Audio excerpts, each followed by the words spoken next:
Leonardo DiCaprio still treasures a vivid memory from an Oasis concert, one that unexpectedly placed Paul McCartney at the center of attention.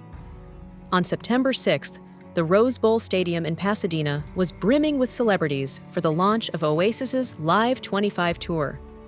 Among the glittering crowd were DiCaprio, McCartney, Salma Hayek Pinal, Kristen Stewart, and her wife Dylan Meyer, Taika Waititi, and Rita Ora.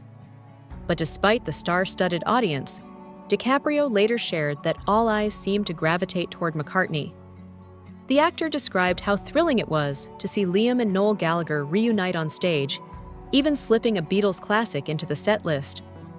Yet the night's most unforgettable moment came when the entire stadium turned toward McCartney and erupted into applause. For DiCaprio, it felt like a spontaneous tribute to one of music's true icons.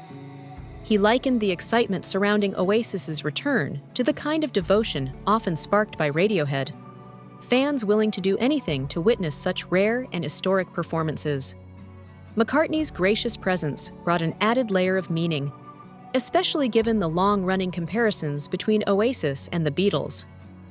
Over the years, Noel Gallagher himself fueled the debate, once boasting in 2000 that Oasis nearly matched the Beatles' influence. He later downplayed the remark, joking that he might not have been entirely sober when he said it.